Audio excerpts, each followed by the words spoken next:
Graça e paz, meus amados irmãos. Nesse momento nós vamos dar início ao nosso culto de oração e de doutrina, transmitido por este canal. Nós vamos iniciar então com uma leitura da palavra de Deus. Vamos encher nossos corações com a porção das Escrituras.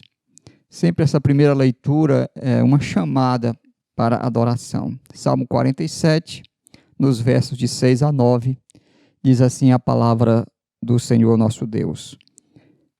Salmo 47, 6 a 9 diz assim: Salmodia a Deus, cantai louvores. Salmodiai ao nosso Rei, cantai louvores. Deus é o Rei de toda a terra. Salmodiai com harmonioso cântico. Deus reina entre as nações. Deus se assenta no seu santo trono. Os príncipes dos povos se reúnem. O povo do Deus de Abraão, porque a Deus pertence os escudos da terra. Ele se exaltou gloriosamente. Que Deus abençoe e aplique a sua palavra nos nossos corações. Vamos orar. Nosso Deus, nosso bendito Pai, nós agradecemos pela tua palavra. Te agradecemos, Senhor Deus, pelo convite que ela nos faz para salmodiar ao Senhor, para cantar louvores, para adorar, para rendermos graças a Ti, ó Deus. Aceitando esse convite, aqui nós estamos, Senhor Deus, para prestar o nosso culto, que a Ti verdadeiramente é devido. Ó Deus amado, também fala aos nossos corações, por intermédio da Tua palavra. Te agradecemos e te pedimos em nome de Jesus. Amém. Neste instante, nós vamos louvar o nosso Deus com o cântico espiritual, Isaías 53.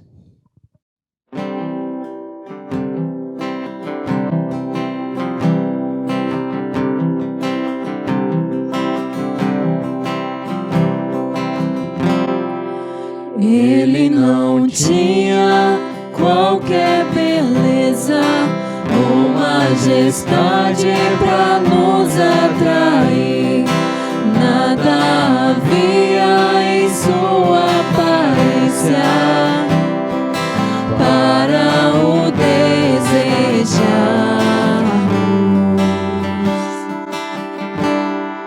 mas rejeitado dentre os homens, ainda assim carregou nossas dores. O seu castigo nos traz paz e a esperança não se esvai. A oferta pela culpa Ele ofereceu, para satisfazer o Criador. Ele morreu para que a sua luz em nós pudesse brilhar. O Filho do amor se entregou em nosso lugar.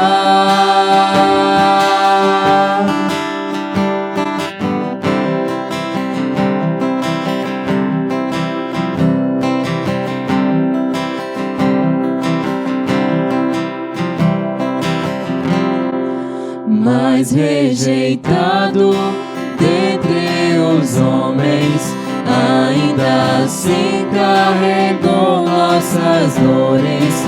O seu castigo nos traz paz e a esperança não se esvai.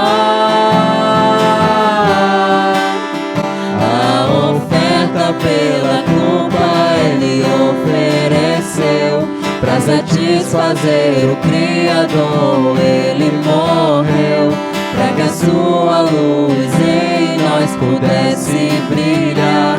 O Filho do amor se entregou em nosso lugar.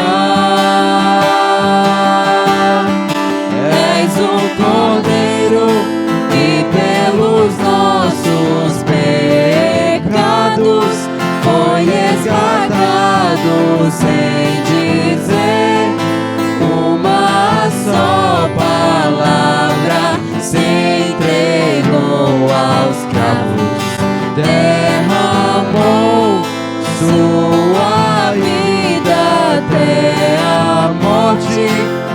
provando a ira amarga, pra nos dar sua doce graça e nos fazer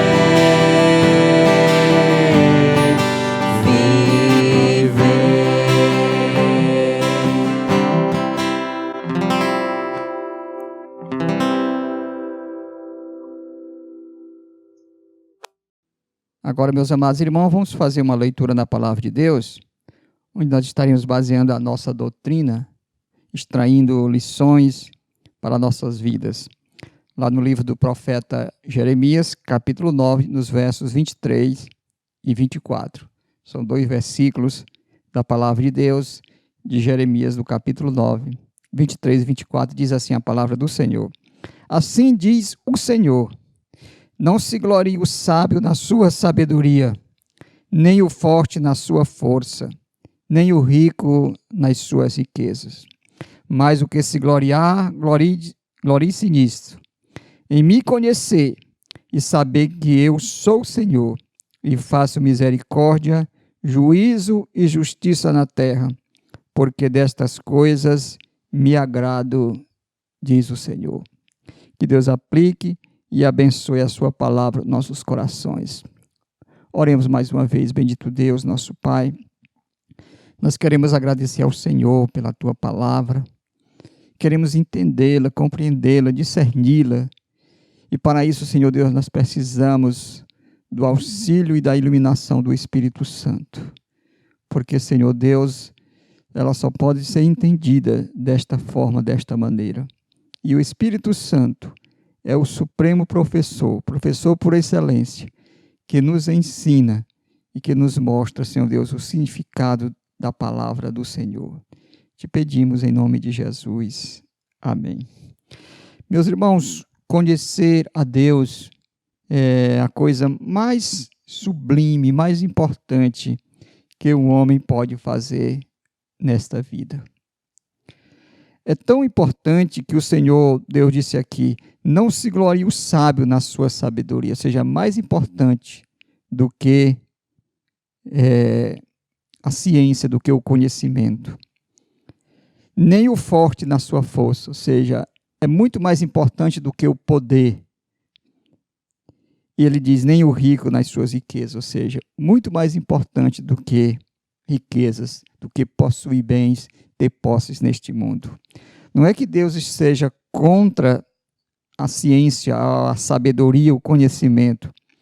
Não é que Deus seja contra o poder e nem tampouco que Deus seja contra as riquezas. Mas o que ele está dizendo aqui é que estas coisas que competem com o conhecimento de Deus não devem ter a primazia nas nossas vidas. Por isso é que ele diz que ninguém deve se gloriar nem na sua sabedoria, nem na sua força, ou seja, no seu poder, e nem nas suas riquezas. Aí ele diz, mas o que se gloriar, glorie-se nisto, em me conhecer e saber que eu sou o Senhor. Meus irmãos, agora a grande questão é a seguinte: o que é conhecer a Deus? Como podemos conhecer este Deus que nós não vemos, que nós não ouvimos audivelmente, que nós não tocamos? E eu quero nesta noite tratar deste tema, a respeito do conhecimento de Deus. Mas antes de definirmos o que é, segundo a Escritura, o conhecer a Deus, nós precisamos definir o que não é, porque aí fica mais fácil de nós definirmos o que de fato significa conhecer a Deus. Primeiro, o que não é? Não é entender Deus. Meus irmãos, muitas pessoas acham que conhecer a Deus é entender, compreender e saber tudo a respeito de Deus. Mas não é isso que a palavra de Deus diz. Se nós olharmos bem, meus irmãos, nós não compreendemos exaustivamente nem outro ser humano, nem o nosso semelhante. Como nós queremos conhecer exaustivamente, compreender, entender o nosso Deus? Então, conhecer a Deus não é entender Deus. Quando nós vamos para as Escrituras, os irmãos que têm nos acompanhado no livro de Romanos já viram isto, que nós não compreendemos, às vezes, não entendemos até mesmo o nosso próprio eu, nossa própria pessoa.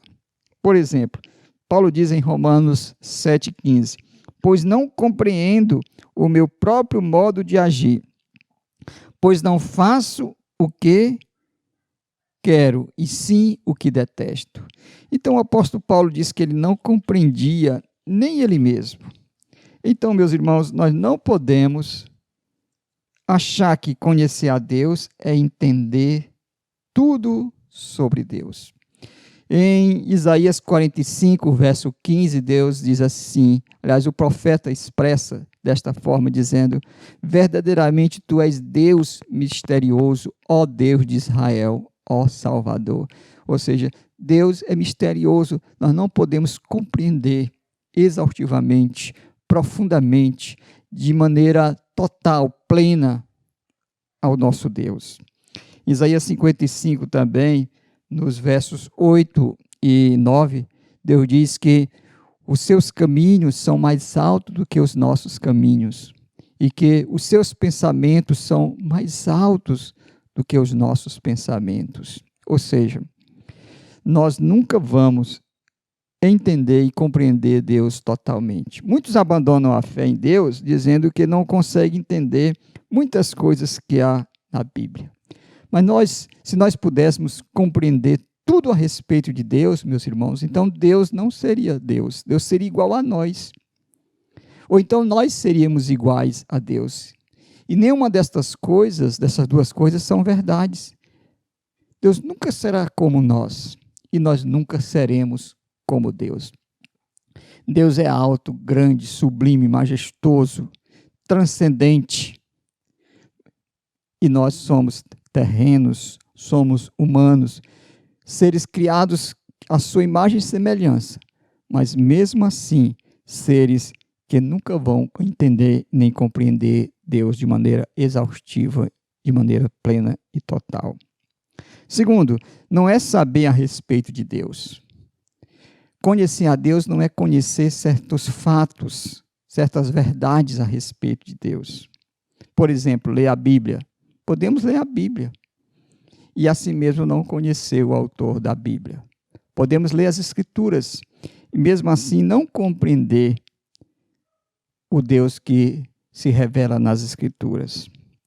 Podemos até mesmo fazer um curso teológico e mesmo assim não conhecer o Deus a quem nós estamos estudando. Então, conhecer certos fatos a respeito de Deus, a respeito da Bíblia ou a respeito da teologia, não significa necessariamente conhecer a Deus. Veja o que Deus diz no livro do profeta Jeremias, no capítulo 2, e aqui no verso 8 diz assim, os sacerdotes não disseram, onde está o Senhor? E os que tratavam da lei não me conheceram. Os pastores prevaricaram contra mim, os profetas profetizaram por Baal e andaram atrás de coisas de nenhum proveito. Veja o que Deus diz aqui. Os que tratavam da lei não me conheceram. Ou seja, os escribas, que eram os copistas da lei, que repassavam a lei para as pessoas que estudavam a lei, que ensinavam a lei, o Senhor Deus diz, os que tratavam da lei não me conheceram. Então não é simplesmente conhecer fatos a respeito de Deus, manusear as Escrituras, até pregar bem, até ter mesmo um cargo na igreja, isso pode não significar absolutamente nada. Terceiro, o que não é conhecer a Deus, não é praticar uma religião. Há muitas pessoas que acham que conhecem a Deus e têm um relacionamento com Deus porque simplesmente essas pessoas frequentam uma igreja, uma religião regularmente, são assíduas, são pontuais, são dedicadas, levam suas ofertas, entregam seus dízimos cumprem ou procuram cumprir a palavra de Deus. Veja o que Deus diz lá no livro do profeta Isaías, aqui no capítulo 1 e no verso 3. Isso aqui é a palavra do Senhor. Isaías 1:3. O boi conhece o seu possuidor, e o jumento o dono da sua manjedoura. Mas Israel não tem conhecimento. O meu povo não entende. Deus diz que o boi conhecia o seu dono, o seu possuidor. Até o jumento conhecia o dono da sua manjedoura, daquele que vinha deixar comida no seu coxo. Mas ele diz, o meu povo não entende. E olha que era um povo muito religioso. Verso 3. Porque a vez de ainda ser feridos, visto que continuais em rebeldia, toda a planta está doente e todo o coração enfermo. Então ele está dizendo que todo o povo estava doente.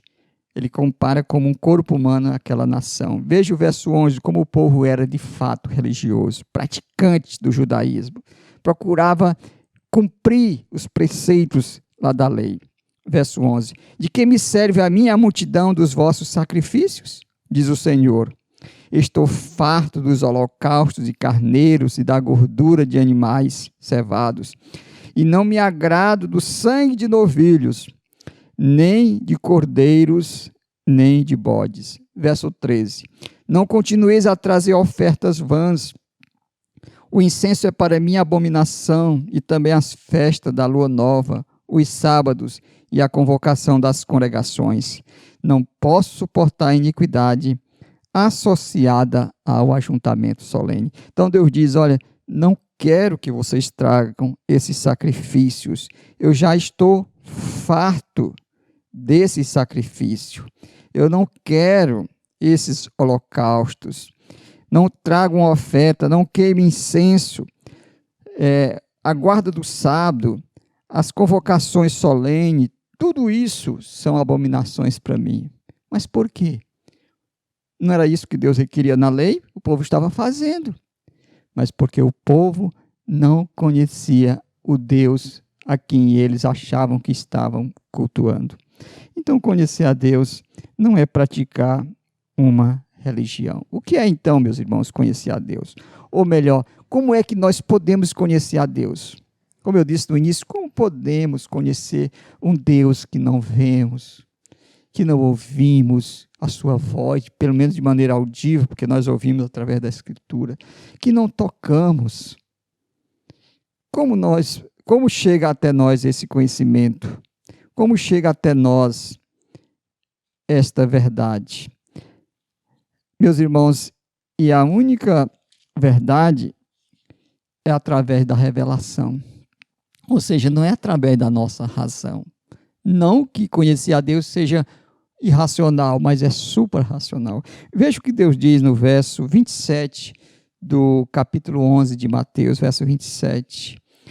Tudo me foi entregue por meu Pai. Ninguém conhece o Filho, senão o Pai.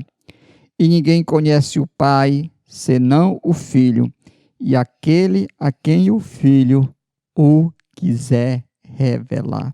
Veja, meus irmãos, Deus diz, o Senhor Jesus Cristo disse aqui, ninguém conhece o Filho senão o Pai, ninguém conhece o Pai senão o Filho, e aquele a quem o Filho o quiser revelar. Então, nós conhecemos a Deus, não é fruto da nossa especulação, do nosso estudo exaustivo ou da nossa prática religiosa. O conhecimento de Deus vem até nós através da revelação de Jesus Cristo. Ele que nos revela o Pai, Ele que abre os nossos olhos, Ele que abre os nossos entendimentos, Ele que nos faz compreender o relacionamento com o Pai. Muito bem, então o que é conhecer a Deus? Meus irmãos, segundo o próprio Senhor Jesus Cristo, conhecer a Deus é ter a vida eterna. Olha o que o Senhor Jesus Cristo disse aqui no Evangelho de João, no capítulo 17 e no verso 3. Ele diz assim, e a vida eterna é esta, que te conheçam a ti, o único Deus verdadeiro, e a Jesus Cristo a quem enviaste. Então, conhecer a Deus é ter a vida eterna. Ou seja, somente aqueles que têm a vida eterna é que de fato são aqueles que conhecem a Deus. Porque o Filho o revelou, porque o Filho o adotou na família de Deus, e esta pessoa passa a ter um conhecimento de Deus. Não é um conhecimento exaustivo, não é saber tudo a respeito de Deus, não é compreender os caminhos misteriosos de Deus, não é conhecer a mente de Deus, mas conhecer Deus no sentido de que tem Jesus Cristo, tem intimidade com o Pai e tem também a certeza da vida eterna. Mas conhecer a Deus também, meus irmãos, é ser conhecido por Deus. Mais importante do que conhecer a Deus, Paulo diz que é ser conhecido por Deus. Gálatas capítulo 4, no verso 9, o apóstolo Paulo diz assim: mas agora que conheceis a Deus, ou antes sendo conhecido por Deus, como estáis voltando outra vez aos rudimentos fracos e pobres, as quais de novo quereis ainda escravizar-vos? Está escrevendo aos Gálatas, falando contra o legalismo, contra o judaísmo, que os Gálatas estavam querendo voltar à prática destas coisas. Então ele diz: vocês anteriormente andavam atrás de deuses vãos, verso 8 ele diz, deuses que por natureza não são, mas agora vocês conhecem a Deus. Aí ele diz: antes sendo conhecidos por Deus. Será que Deus só conhece aqueles que têm a vida eterna? Só conhece aqueles que seguem a Cristo, aqueles que têm o Senhor Jesus Cristo? Não, ele conhece a todos, mas o conhecer aqui é no sentido de ter intimidade, de chamar pelo seu nome, de ter um relacionamento. Porque conhecer nas Escrituras não é simplesmente saber que existe. Então Deus sabe que todo mundo existe, Deus conhece todas as pessoas, mas ele se relaciona de maneira particular, somente com aqueles que têm Jesus Cristo como o Salvador. Agora, meus irmãos, o conhecimento de Deus ele não é um conhecimento estático, ou seja, a gente conhece e pronto. Assim como a gente, a partir do momento que você convive mais com uma pessoa, que você tem mais relacionamento com uma pessoa, você passa a conhecer mais detalhes da vida desta pessoa, assim também em relação a Deus. Quanto mais nós nos relacionamos com Deus, mais nós conhecemos a Deus. Quanto mais nós nos debruçamos nas Escrituras, mais conhecimento nós temos de Deus. Quanto mais nós oramos, mais Deus se revela a nós e mais nós passamos a conhecer coisas do coração de Deus. Lá em Oséias capítulo 6, no verso 3, diz assim: conheçamos e prossigamos em conhecer ao Senhor. Conheçamos e prossigamos em conhecer ao Senhor. Meus irmãos, é por isso que o Senhor Deus disse lá através do profeta Jeremias, de que o homem que quer se gloriar em alguma coisa, deve se gloriar em lhe conhecer. Não na sua sabedoria, no seu conhecimento, sua ciência, nem na sua força, e nem tampouco nas suas riquezas. Porque estas coisas, elas passam. Elas são deixadas aqui no túmulo quando nós morremos. Mas o conhecimento de Deus é algo que nós levamos para toda a eternidade. Eu quero perguntar nesta noite para você: você conhece Deus? Você tem a vida eterna? Você tem um relacionamento com Deus? Você lê as Escrituras, você ora? Você sabe quem é este Deus com que você se relaciona? Ou simplesmente você sabe fatos a respeito de Deus? Simplesmente você lê a Bíblia, sabe que Deus é bom, que Deus é justo, que Deus é soberano, onipotente, onipresente, onisciente. Isso são fatos a respeito de quem é Deus, mas não implica, não significa necessariamente que você conhece de fato a Deus.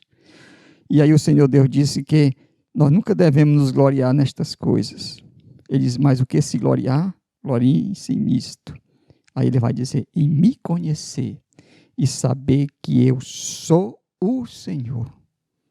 Ele é o Senhor sobre toda a terra.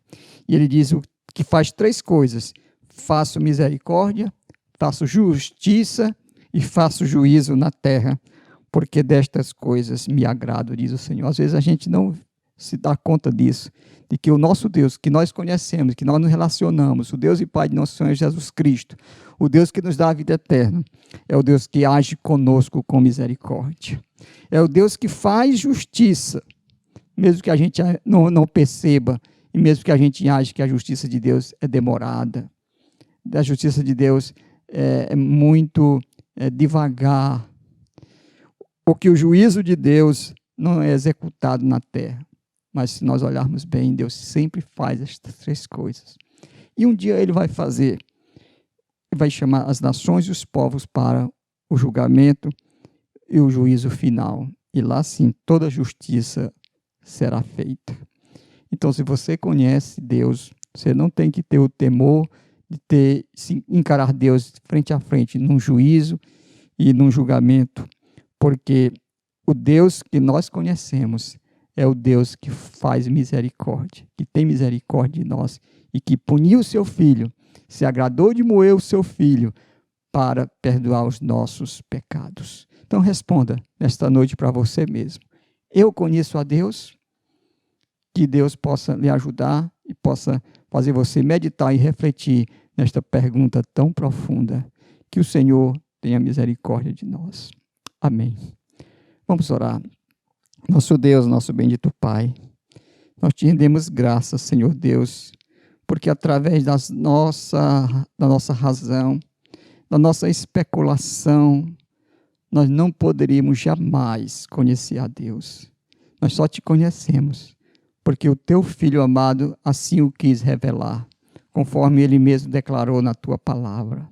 Nós te louvamos, Senhor Deus, porque se não fosse assim, jamais nenhum ser humano, nenhum mortal poderia conhecer o Deus vivo e verdadeiro, o Deus invisível, mas real, o Deus que criou os céus e a terra, o mar e tudo o que nele existe. Pai amado, nós te agradecemos por este conhecimento que nós temos de Ti. Ajuda que cada dia nós possamos conhecer a Ti, não somente estudando teologia, não somente estudando as Escrituras, mas no relacionamento íntimo com o Senhor. Pai amado, nós queremos Te agradecer e Te pedir em nome de Jesus. Amém.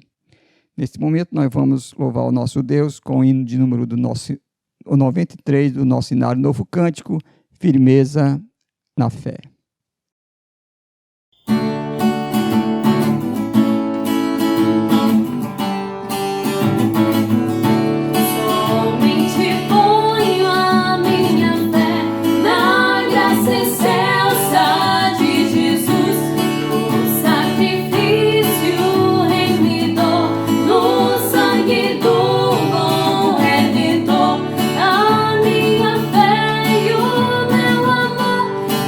Está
Meus irmãos, antes de nós encerrarmos com a bênção apostólica e o amém final, nós vamos fazer uma última oração, vamos interceder pelas nossas vidas diante de Deus, vamos render graças ao Senhor, porque nós conhecemos o seu nome, sabemos quem Ele é. Agradecer por Jesus Cristo, pelo Espírito Santo, agradecer porque o Senhor tem sido também bondoso e misericordioso conosco. Vamos orar. Bendito Deus, nosso amado Pai. Nós queremos, Senhor Deus, te agradecer nesta noite. Primeiramente, Senhor, pelo grande privilégio de podermos chegar diante de Ti. Podemos entrar, Senhor Deus, no trono da Tua graça e te chamar de Pai. Ó Deus, queremos também te agradecer porque conhecemos o Senhor. Sabemos quem Tu és, o Deus revelado em Israel, o Deus revelado nas Escrituras, o Deus revelado em Jesus Cristo, o Deus também que se revela na natureza e nas nossas consciências. Senhor, nós queremos te agradecer pela tua grande bondade, pela tua grande misericórdia, pelo teu grande amor demonstrado para com cada um de nós. Senhor, continua derramando as tuas bênçãos sobre cada membro deste campo missionário, continua protegendo, livrando de todo e qualquer mal, continua perdoando nossos pecados, nossas faltas, Senhor Deus. Continua, Senhor Deus, também nos dando o pão de cada dia, suprindo nossa necessidade. Como Tu és tão bom, Senhor, como Tu és tão misericordioso. Pai amado, queremos pedir a Tua bênção sobre cada membro deste campo, visita cada um deles. Pedimos também por cada irmão que adora o Senhor juntamente conosco. Te pedimos, ó Deus, que em breve possamos estar retornando nossos cultos presenciais. Te rogamos também que em breve nós possamos estar, Senhor Deus, nosso novo templo. Que o Senhor possa nos dar condições de podermos estar ali, Pai amado. Nós queremos agradecer pela Tua bondade, pela Tua misericórdia, o Teu amor demonstrado. Em nome de Jesus. Amém. Recebei, pois, a bênção, meus amados irmãos. Que a graça do nosso Senhor e Salvador Jesus Cristo e que o amor de Deus, o nosso Pai, que o poder, a comunhão e as consolações do Espírito Santo repousem sobre o campo missionário de Horizonte e sobre todo o povo de Deus, desde agora e para todo sempre. Amém.